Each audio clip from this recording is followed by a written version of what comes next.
કાલામથા સિંહની ડણકુથી ગૂંજતું આ ઘનઘોર જંગલ, નેહથી નીતરતા નેહડામાં રહેવા વાળા લોક સંસ્કૃતિને સાચવી, પરંપરાઓને સાચવી અને પ્રકૃતિની વચ્ચે જીવવા વાળા આપણા માલધારીઓને જોયા.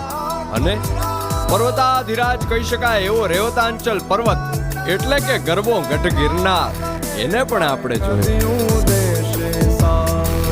આજે આપણે સોરઠ પ્રદેશને જાણ્યો, આ સોરઠની ધરતીને, આ ગીરના જંગલોને જાણ્યા અને માણ્યા.